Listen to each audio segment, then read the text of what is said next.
Magic for Beginners by Carrie Links. Chapter The Great Divorce.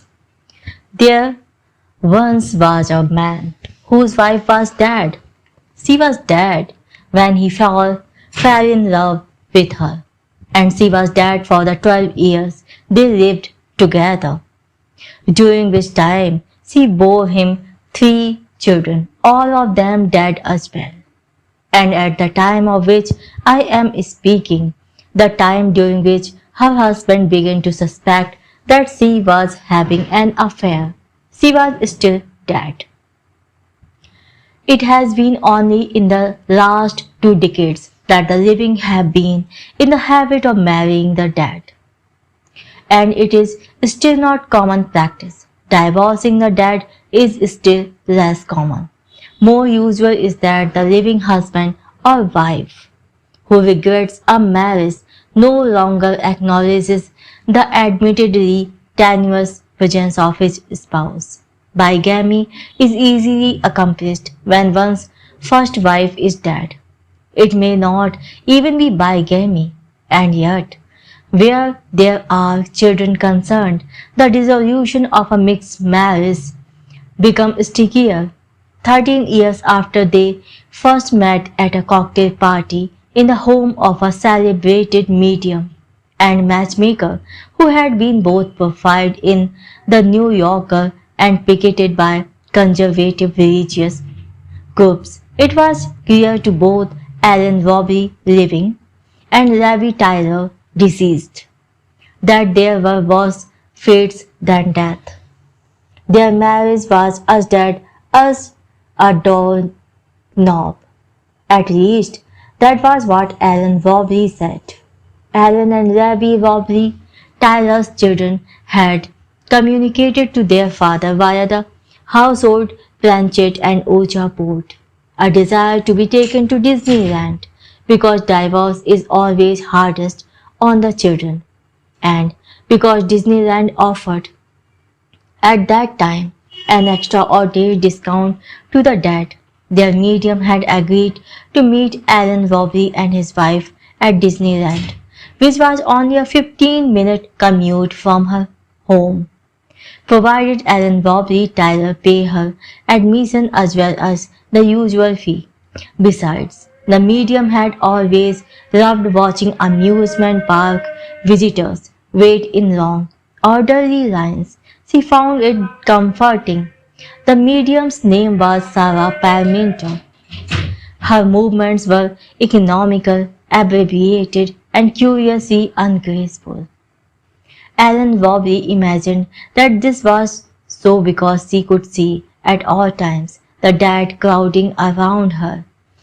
He himself had grown accustomed to moving slowly when he came home from work, in order to avoid unexpectedly stepping on or passing through his wife or one of his 3 children.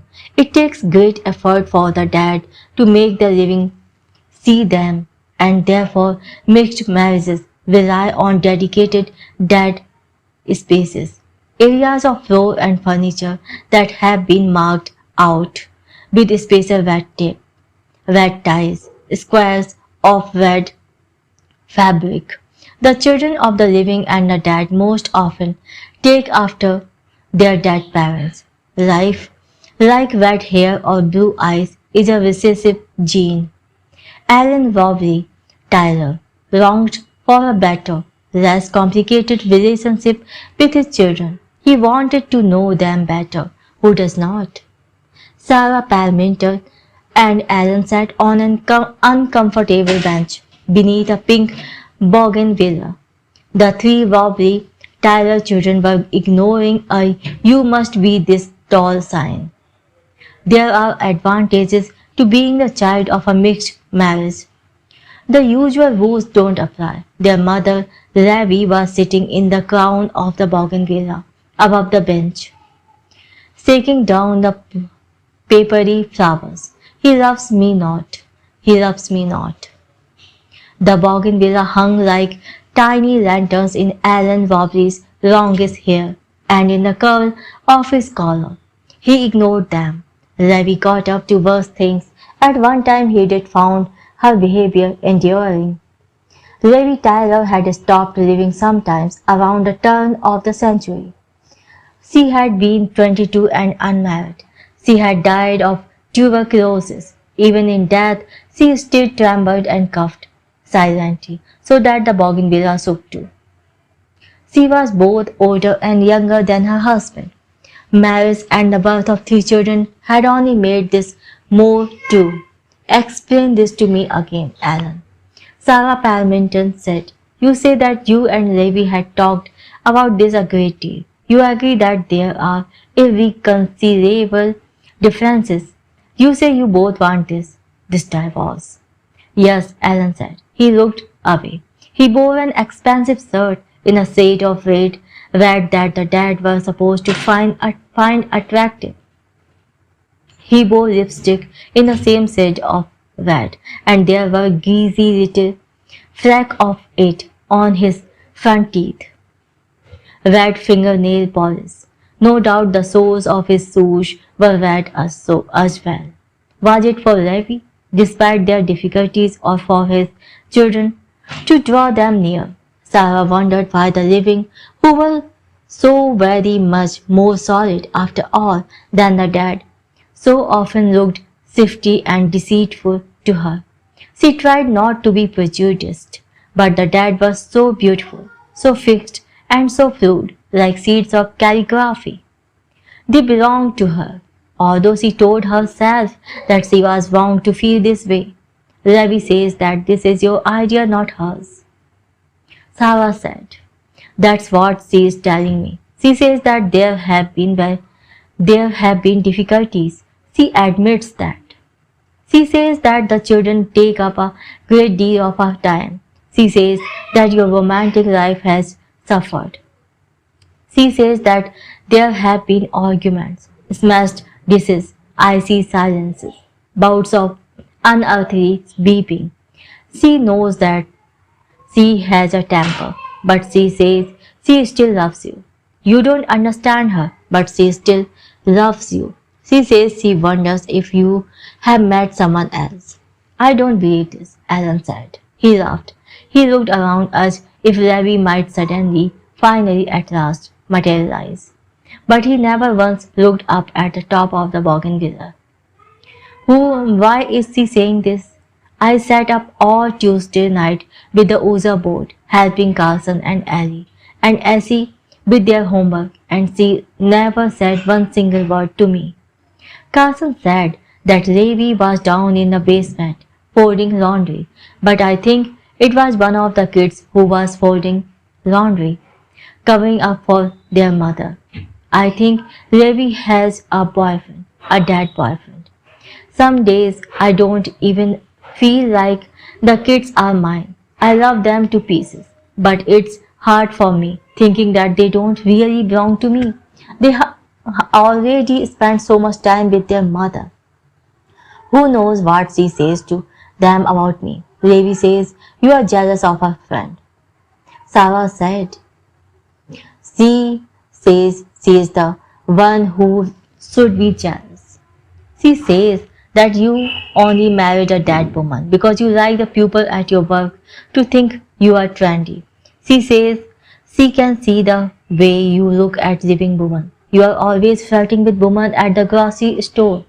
She knows you spend hours looking at porn online and you don't even think about whether the children are there too. Silence. Sarah could hear Alan Robley's Tyler's teeth grinding together like pieces of chalk. Levi trembled in her tree. Where are the kids? Alan said. Do me a favor, Sarah. Tell the kids not to get too far away. Last time we came easy, got lost. Apparently, she just kept getting on different boats. At It's a Small World. She was singing It's a Small World after all. In pupils' ears, only she kept changing the lyrics. All these kids were getting off the ride in tears. If Carson wants to go to Frontierland, he should come ask us. We can all walk over. They are still in line for Space Mountain, Sarah said. They are beautiful kids, Alan. And even though this must be difficult for them, they are handling it so well. You and Levi must be very proud. Levi says, she falls in love with you again each time she looks at them. They look so much like you, Alan. Alan's red lower lip was trembling now, too. Tremble, tremble. Levi in the bougainville. Tremble, tremble. Alan's lip. Sarah Parmenter realized that she had begun to tap one foot in sympathy. She stopped her foot and made herself look at the faces of the people waiting in line. That pupil hung in the air, their heels resting on the shoulders of living pupil, and living pupil walked right through to that pupil, who were making out, well, having sex right there in line, practically, but nobody got upset. It was astonishing how well the dead and living got along under normal circumstances, just so much as they could ignore each other. Alan said, I only look at other women because when a woman walks by, I think maybe that's how Levi looks. Maybe Levi walks fast like that. Levi's ass moves like that when she is walking. And when some woman laughs, I think maybe that's how Levi sounds when she laughs. I know Levi's hair is blonde. I find her hair on the seats sometimes and in the drain. She has told me that she has brown eyes. I know how tall she is. Sex is not very good right now, but sometimes I wake up in the middle of night and I can feel her lying on top of me. She is so heavy, she is cold, and she is really curvy, and she does not breathe. But sometimes she cuffs and can't stop. She just lies there on top of me, with her cheeks on my cheek, and I think she is smiling. But I don't know why she is smiling. I don't know what she is smiling about. She won't tell me. She writes stuff on my skin with her finger, but I don't know what she is writing. Sometimes the kids get in bed too, and do you know what that's like? Rolling over and there are a couple of dead kids in bed with you. And Levi. I don't know if Levi bounces when she walks, or if she trips over things, or if she still thinks my jokes are funny, or if she even listens when I am talking, if she is even there, or if she just laughs at me when I am yelling at her. I don't know when she is being sarcastic or when I have really hurt her feelings or when she is teasing me. I know she is there, but she seems so far away. Sometimes when I come up to bed, I think maybe somebody else has been up there. Not one of the kids or Levi, but somebody else, some other dead person. He goes through my drawers and he throws stuff around. If it is not Levi's boyfriend, then it's Levi or one of the kids. But they swear up and down it is not them. They say I am imagining things, and then I think so okay. Even if you are really my kids, you are her kids, really, because they are like her. They are just like her. They are dead too. So what I keep thinking is that this was a mistake right from the beginning. Like people say, maybe the living should not fall in love with the dead. Now Levi had come down out of the bougainville. She was curled up in her husband's lap, gazing up at him. Alan did not seem to know she was there. Levi did not say anything. She just winked at Sarah Parmenter. It was a furious wink. Is not he a card? Is not he a blabbermouth? He never shuts up. She said to Sarah, talk, talk, talk. Let me tell you what I did today. Levi, let me tell you what this guy said at work. Blah, blah, blah. Don't you just want to eat him up? If he leaves me, I will make him wish he were dead too. What's she saying? Alan said. She's saying something to you, is not she? Where's she? You can't believe a word she says. You think that just because you can hear her talking, just because you can see her, you think you know what she is thinking. You think you can tell if she is telling the truth. But I have lived with her for the last 12 years and she is a liar and a bitch and she has a bore. She is a bore. Every time she opens that cold little mouth of hers, it's because she is thought up some new lie. Every time she says she loves me. If she could lie about death, if she could make people believe she was a living woman, she had lie about that too, just because. The bougainvillea was getting thick with dead people. They hung down from the branches and listened to Ellen. Levy listened hardest of all, her face shone with by-free approval. Ellen, Sarah said, let's try to talk about this in a calm and reasonable manner. Recently, Sarah Parmenter's client had been coming to her, wanting her to fix their love lives. If you read horoscope, you had think it was something in the air. Perhaps soon the alignment of the stars would change. All recent unhappinesses and catastrophes would be reversed, and people would fall in love all over again, and life would be good and death would be good too. Perhaps Sarah Parmenter's own horoscope had advised her not to meddle in other people's affairs at this time. But Sarah did not believe in astrology.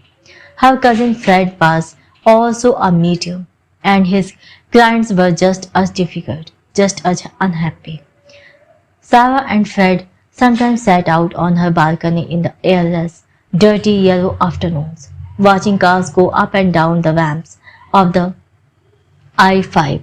They talked about work. Opposite the apartment building, they were a dead end sign across the street which someone had turned into dead ED. Every time she saw it, Sarah Parmenter thought about going down and adding an FR. But Fred did not have a great sense of humor. He claimed it had been eroded away by contact with the other world. But Sarah remembered him as a child, and even then he did never enjoy the sort of practical jokes that the dad liked to play. Fred had a new client, a man named Sam Callahan, whose wife was also dead, just like Rebby Robbie Tyler. Only the Callahans had been married for decades, while both were still living, and the problem was now that she was dead. His wife did not want to have anything to do with Sam Callahan. As far as she was concerned, the marriage was over. But Sir Callahan could not let go. Fred did not approve of the way that Sarah coddled her clients. When Callahan came in, what he did said straight away was, I know who you want to talk to, but she does not want to talk to you. Callahan was a big man with small hands. He said, I was just hoping that I could talk to her one more time. I fucked her up. I'm sorry. I wanted to explain. I need to tell her how much I loved her. Please make her talk to me. Fred said, you do know she is dead now, right? There had been a boy at Callahan's school, Paul. That had been his name after he did what he did.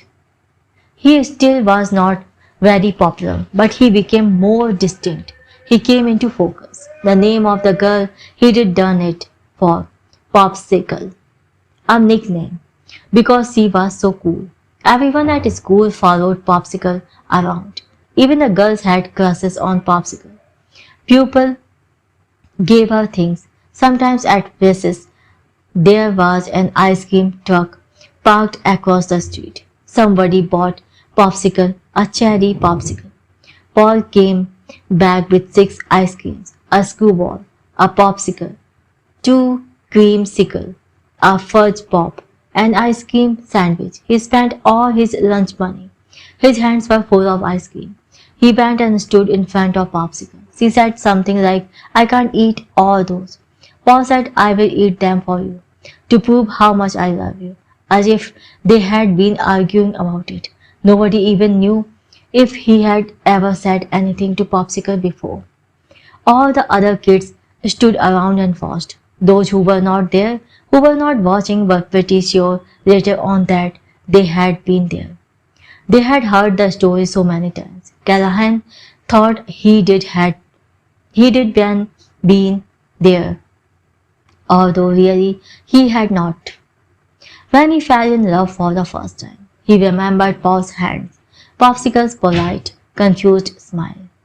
Later on, everybody watched Paul eat stuff except for Popsicle, who hid in the girls' bathroom every single time. Nobody had crushes on her after a while. Nobody else loved her as much as Paul. In his locker, Callahan had kept a list of everything Paul ate. It was a love poem, a grocery list, secret evidence. Paul loves Popsicle. Paul ate a few ants. He drank someone's milk, which had gone off. Everyone smelled it. Paul ate a little glue booger that someone brought him. He ate dead leaves and a ball of hair that someone took from Popsicle's comb. He ate a piece of raw meat a girl stole from her mother's refrigerator. He ate other things all year long. The teachers never saw what was going on. The next year Paul did not come back. Neither did Popsicle. Someone made a joke about it. Perhaps Paul had eaten Popsicle. Callahan did not know what had happened to Paul or to Popsicle. Fred, on the other hand, knew what happens to everyone eventually. He could see the map that Paul and Popsicle had left on Callahan's face, just like Callahan's wife could see it now that she was dead. The dead can afford to see more than the living. Fred said, she says you did not really love her, and that she is better off without you. She hopes you grow old and die alone. Callahan said, I am paying you so much you can say these things to me. This is bullshit. And how do I even know if she is really here? Why should I believe what some guy says? Why would she talk to you and not to me? Fred said, remember you are talking to a medium, not a therapist. He tried to sound reasonable, detached rather than snappy. He knew as he said it that he sounded like Callahan's therapist. Laura says, you have more money than you know how to spend, and she says she hopes you spend it all on charlatans and quacks. Don't get angry at me. I am just saying this because you want me to tell you what she is saying. Callahan said, Laura, if you are here, talk to me. Why are you talking to him and not to me? Like Fred, he was trying his best to talk reasonably. Soon he did be throwing furniture around. Don't you know how much I love you? She knew. Even Fred knew. But what did how much matter to a dead woman? Fred said, she says you ought to take better care of yourself. Your refrigerator is empty. She wants you to go out and buy some groceries. She does not want you to starve to death. She does not want to see you any time soon. She's got her own afterlife to live, her own things to deal with. This is an important time for her. She has things to do.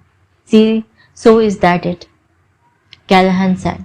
Is that all you can do for me? Fred shrugged. Do you want me to produce some ectoplasm? A souvenir of the spirit world? Would you like to talk to somebody famous? Marilyn Monroe? You are one real son of a bitch. Callahan said. So how do you like the way this asshole talks to me? Laura, you approve. Fred said nothing. Laura said nothing either. She indicated, however, that She had liked to write something down. The table where they were sitting was solid oak, round, no sharp edges. It was good to have a nice, heavy piece of furniture to sit behind. Both the living and the dead liked to throw stuff around, as if it proved something.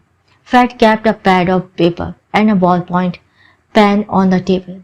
He picked the pen up so that Laura could write down exactly what she wanted to say.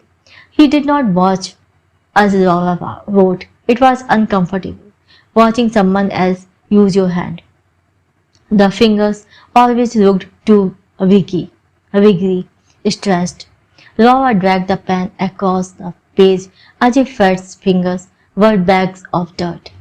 Callahan kept on talking to Laura. He had this feeling that Laura was hiding somewhere in the room, maybe under the medium's floppy toppy, or under the oak table. Laura had never been good at keeping still. She liked to swim laps until she could barely climb out of the pool. He could not help it. He said, "Do they have swimming pools for dead people? Does Laura still swim every day?" Fred tried to keep a straight face.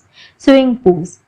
He could not wait to tell that one to Sarah. "Yeah, sure," he said. "They have swimming pools.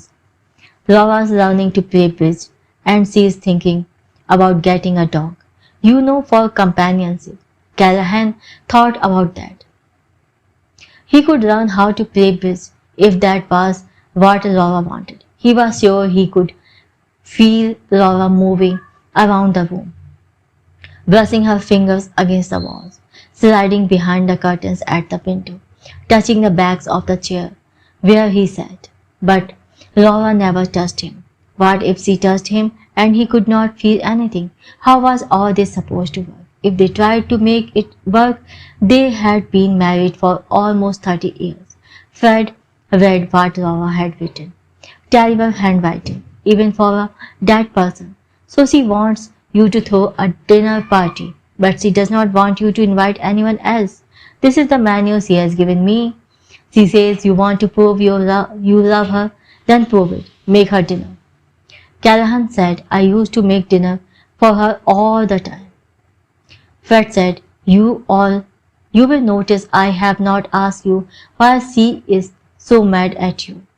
I am not going to ask you either. I don't like to pray." He looked down at the list Laura was making and then back up at Callahan. "But yeah, she is pretty pissed. This is one weird ass menu," she says Aunt's a piece of chalk. Her handwriting is execrable.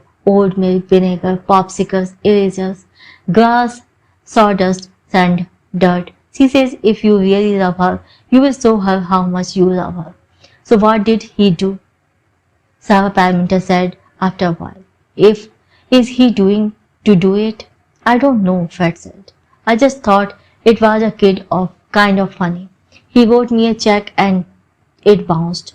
And she said he had lots of money too. So maybe it was not really his wife, even. Maybe it was just somebody who wanted to fuck with him. I would not eat grass just for a dead girl. Not unless she was paying me. You have not mentioned your mother yet, Sarah Parmenter said to Ellen Bobby Tyler. Why? Ellen said, Is she here? Does she want to talk to me? She is over there with the kids, Sarah said. They are teasing a goofy. She is good with the kids, Ellen said. But he did not look over to where a crowd was gathering around the goofy. He was not going to tell his kids to leave the goofy alone. Living parents had a hard time disciplining their children. You had to indulge them, even when their fun got a little vicious. You had to pretend that they did not belong to you. I mean, even when she was alive, she was good with them. She was so excited to have grandchildren. She read to them all the time. She did not like Ravi much, Sarah said. No, Ellen said. They did not get along. Your mother still does not approve, Sarah said. She still thinks Ravi too old for you. Ravi said something. Ravi says your mother is a witch. Fuck Ravi. Alan said. But he did not really mean it. And now he was watching the goofy stumble around, and he was feeling an odd jealousy. Here he was, all dressed up in red, and the kids still preferred a guy in a fur suit to their own father. That people have favorite characters at Disneyland. Goofy, for example. The costume was so baggy. That silly hat. You could poke him in the ass. Really jab him good, and he never moved fast enough. Minnie Mouse were also popular with that pupil. They liked hiding her pocketbook or putting things in it. The Goofy was shouting of obscenities now. Living children were crying. Dead ones were laughing. Alan said she never made any effort. She always made fun of my mother. The way she put on lipstick, and why are the dead so obsessed with makeup? Anyway, the way my mother cut up her food real small. Levi said something else. Levi wants to know if you ever loved her, Sarah said. It delighted her how the line for Space Mountain never got any shorter. No matter how long you sat and watched, she had never waited herself. It was enough to watch the tourist suffer into line, disappear and come back out again, and wander over to join the line once again. Could I talk to my mom? Alan said. Sarah tried waving Alan's mother over, but Mrs. Wobbly only gave her a black, murderous glare. Her lips were pressed together so tightly that her entire mouth had disappeared. One hand was clamped around the Goofy's long ear. The other hand was bound into the Goofy's costume as if she were going to disembowel him right through the fake fur. Levi was still sitting weightlessly in Alan's lap. The little slut. She gave Mrs. Robbins the finger when the kids were not looking. She's busy, Sarah said, and our time's up. Alan, I have another appointment at 4. But Levi had one last thing to say to you. Levi did not really have anything to say to Alan, but Sarah knew she would not mind that Sarah was making something up. The stranger the better. It would only amuse her. All of it was true. After all, I love you. I don't love you. Don't leave me. Fuck off. I fucked the ghost of Eleanor Roosevelt with a dildo all day long while you were at work. If Alan divorced Levi, he did still need Sarah. There would be issues of child custody, and there was Mrs. Robbie too. There would be things Alan needed to ask his mother about his childhood. A divorce would mean more trips to amusement parks for the kids and for Sarah. She could always say the kids wanted to go to Six Flags next week. There were always good lines for the cyclone. Alan was still waiting, his hands in his lap. Let him wait a minute longer. It was strange, the way his arms just disappeared right through Levi's body, and it was unkind of Levi.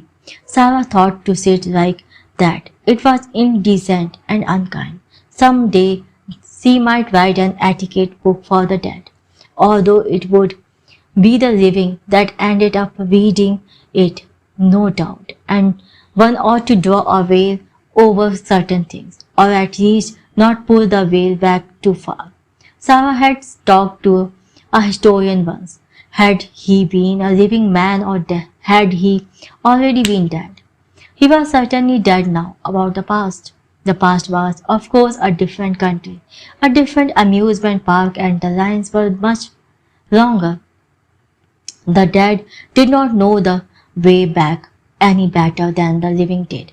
Sarah's historian said that one way you went about figuring out what the past had been like was to read contemporary books of etiquette. When one of these etiquette books suggests that it was not well-bred behavior to pick up a human turd from the gutter to remark upon its color or size. You knew then that people had needed to be told not to do such things because they had once done such things. Sarah had not batted an eye when he had said that better not to let warn about the habits of the dead. She knew. Sarah knew this, and Ravi Robbie Tyler and Robbie Tyler children, and Mrs. Robbie know this, and me, I know too.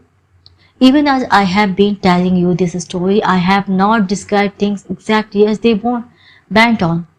I have not been honest about the dead people in this story, about how the dead carry on. There were living people waiting in line at Disneyland, and there was a dead woman sitting on the park bench with Sarah Paraminter and Alan Robbie Tyler. And there were lots of other dead people too, hundreds of them, and what they got up to is not any of your business. It's just as well that only people like Sarah Paraminter and her cousin Fred ever see what the dead are really like. But the dead, of course, see everything that you do. Next time you and your new wife take your kids to Disneyland and you are waiting in line, you think about me. You think about that. Thank you very much for listening. This is the end of the chapter.